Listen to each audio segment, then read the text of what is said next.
Who born this man? Oh, hey! I beg and who born this man with Ikonu? Hey! In fact, make una regade. Im mama born am well. It is criminal, unconscionable, and wicked for people who are so highly privileged, feeding fat on the country's wealth, to still be sucking dry the blood of those they constitutionally swore to protect, stealing what they can never use in their lifetime, thereby depriving the people of infrastructural development. Abia of blind leadership.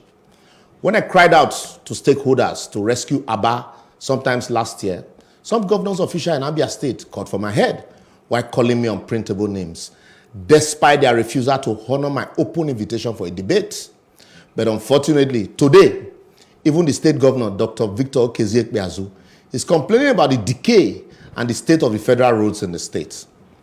While the governor is lamenting the deplorable state of the federal roads in Aba, which is not peculiar to Abia alone, but a reflection of the existing state of our federal road across the country, I dare say to the governor to look inward, as the kettle can't be calling the pot black.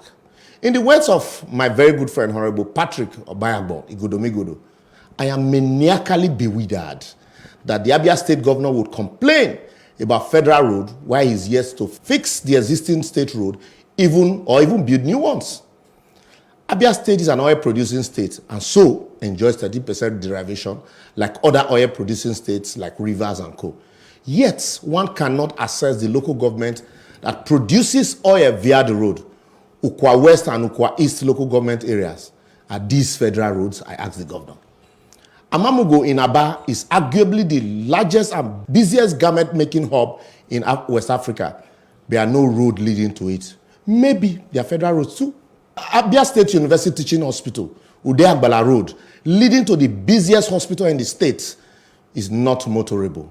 You can't take an emergency care patient to that teaching hospital as he or she might end up in a mortuary instead of intensive care unit due to the state of the road. Port Harcourt Road, Ungwa Road, and Umuoma Road presently can't take pedestrian, not to talk of vehicles. Most of the roads are the local government area of the state, like Aba North, Aba South, Osisioma, Ugunabo, and Obingwa local government, have all been taken over by water and frogs. The Umuahia, Bende, Ututu to Ohafia and Arochukwu Road is a nightmare.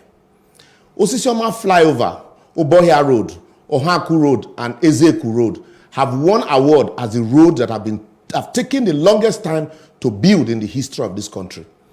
Despite the fact that this road connects to some of the busiest business hubs in the state, like the Cemetery Market and Aloji Spare Part Market. Even Fox Road, yes, the popular Fox Road Aba that was recently constructed by the current administration has fallen apart just 2 years after commissioning. You wonder, it is the 21 years of psychopathic, monarchical democratic leadership, friend to friend and father to son, administrative recklessness and state treasury looting that has thrown Aba into an economic coma, which need urgent surgical liberation. As those who should speak out against the malfeasance going on are either eating peanuts from the government or afraid to even speak up. The youth have been head down with poverty and so psychopathic to the extent that anybody in government vehicle is viewed as OEC.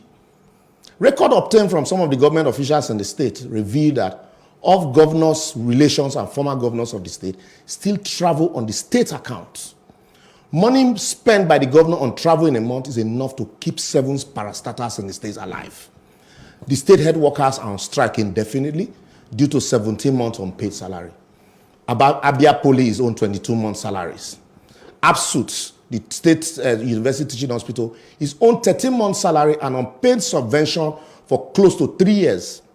And then sometimes last year, the state governor led a delegation to African Development Bank to seek assistance to enable him carry out some important projects. To wit, 3 projects in each ward within the local government, asphalting of at least a 10-kilometer road in each of the local government, automation of the Aba shoemaking factory, 27 billion for underground water tunneling and reconstruction of 5 roads in Aba, Abia Microfinance Bank, for which the governor announced 100 million startup capital, and construction of a litany of road contract.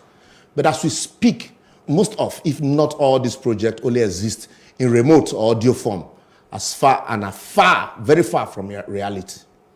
I will therefore advocate that until we break the chain of psychopathic cowardice of stomach infrastructure and break away from the scavengers masquerading as political leadership in Abia State, it may get to a stage where people from Abia will be ashamed to say they are from the state, except to get a federal government job or political appointment. The youth should be told that the rain does not fall only in Abia, as the excuses of rain by Okezie Ekpeazu has become unending. However, his counterpart in Ebonyi, Akwa Ibom and Rivers are using the same time to construct roads and build bridges. Abians should remember that government is a social contract between the people and the leaders, and that demanding accountability, trust, and openness from our leaders should be the watchword at all times, instead of collecting peanuts from politicians who will in turn reloot what they have given to you. Lastly, the Igbo nation should remember that their republican nature is hanging in the balance if they cannot speak truth to their leaders and governors in power. Nobody will take them seriously if they don't take themselves seriously by standing up to correct the anomaly that is being paraded as governance in Abia State. To speak truth to power is a tax we all must face in order to build a strong and virile country.